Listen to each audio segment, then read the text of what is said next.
Hey guys, I'm going to go ahead and do a couple of the chapter 21 problems with you. I've also taken a problem off. Okay, so if you can just watch this video as you're going through it. All right, so we're starting out with question 1 here in the chapter 21 problems. It says, during the first year of operations, Sunset Surfwear issued 18,500 shares of $10 par common stock.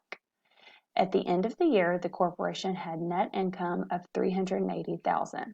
The board of directors declared a $5 cash dividend per share of the common stock. Okay, so that gives you all the information up here. The first thing we're going to have to find is it says, number 1, how much of the net income earned for the year was paid to the common stockholders? All right, so in order to find that, we need to first figure out what our net income was. So we can look right here, and our net income was $380,000. All right, so it says that they are paying out a $5 cash dividend per share. Okay, so the way we're going to find that, let's get our calculator up here. All right, so to find that, we're going to take our $5, okay, times our amount of shares, which is 18,500. So the cash dividend that we are paying out is 92,500. All right, next question says, how much of the net income was retained by the corporation? Because we're not going to pay out all of our earnings, okay? We're going to pay out our dividend, and the rest is going to be our retained earnings that would normally go on that income statement. All right, so to find how much was retained, we're going to go up here and we're going to take what our total net income was, which was $380,000, minus the amount that was paid out, $92,500, and so the amount that the company retained was $287,500.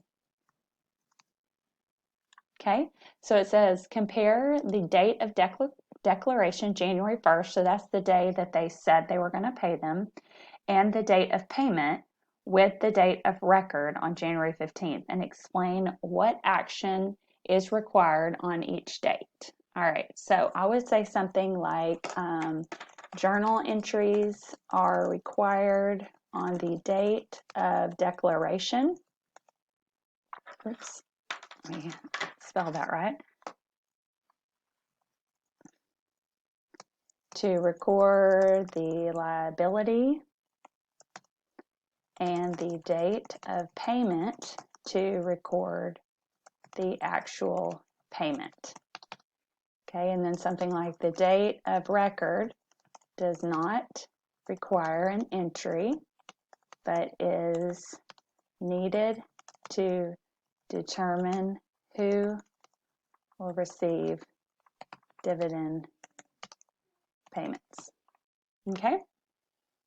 All right, so there is your first one. Let's go ahead. Question number 2. Let's look at that one real quick. Okay.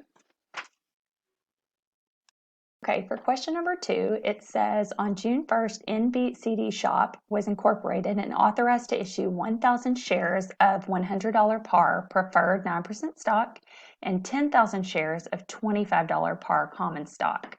All right, so we're going to put all of these little transactions down into our worksheet. All right, so first of all, sold 200 shares of the preferred 9% stock at $100 per share. Okay, so we have our date on here, June 1st. So if we're selling shares, then that means we're getting cash for them. So our cash in bank is going to go up.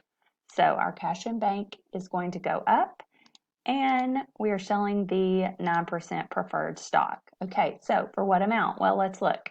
If we're selling 200 shares at $100 per share, get our calculator up, so even though I don't think you need it for that one, 200 shares times $100 per share. So that means we are getting 20,000 in cash. So our cash goes up, so it's a debit, and we are issuing the 20,000 shares right there. All right, so there's our first one. Go ahead and record that one.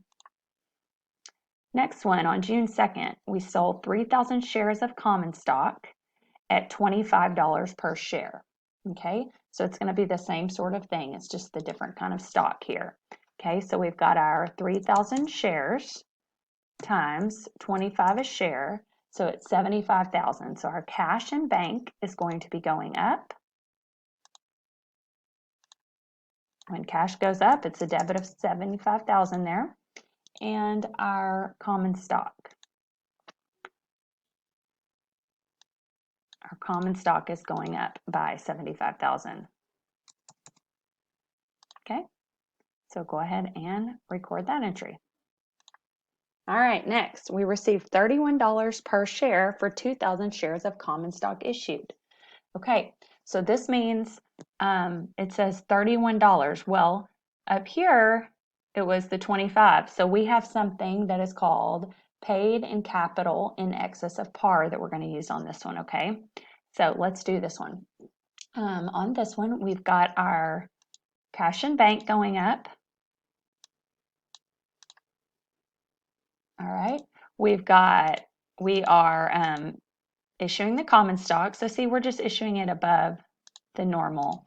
So our last one is going to be our paid in capital in excess of par. All right, so first of all, we need to figure out how much cash we're actually getting. Okay, so the way we do that is we're going to take our $31 times 2,000 shares. And so our cash is going up by 62,000. Okay, so now we're going to figure out a couple different ways to do this. I'm going to do it by taking my 31 a share minus 25. So it's $6 above, right? Okay, so it is, I'll go ahead and get my paid in excess first. So $6 times 2,000 shares. So my excess is 12,000. So that's the second one down here.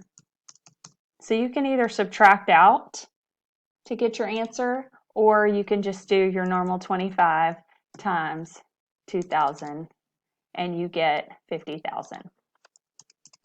As long as your two credits equal your debit, you're good on that one. Okay, go ahead and record that entry. All right, and then on June 7th, we sold 50 shares of preferred 9% stock at par. Okay, so it's dealing with our cash and bank and our 9% preferred stock. Okay, we're selling them at par, so there's no in excess on this one. It's just normal. So 50 shares times our amount is 100. So it is cash and bank is going up by 5,000. Oops. And our preferred stock is going up by 5,000. Okay, go ahead and record that entry. All right, you can view it there, see what it looks like. And then you have a few more questions on here. It says, identify the stock issued at a price above par. Well, it was that common stock one right here. Okay. How much above par was received for each share of stock? Okay, so you know it was 31 minus 25 minus the original 25, so it would be $6. Okay, calculate the total amount of cash that MBeat CD Shop received in the first week of June. So just add up all of our cash. 20,000 plus 75,000 plus 62,000 plus 5,000. When you add all those up, you're going to get 162,000. Okay, so you got 162,000. The next question number 3, I'm going to go ahead and skip that one. So if you've already started on that one, it's cleared out now. I'm going to do question 4 with you, but I don't think I have enough time on this video because it cuts me off after a while. So I'm going to go ahead and stop it here, and I'm going to have another video showing you the next problem.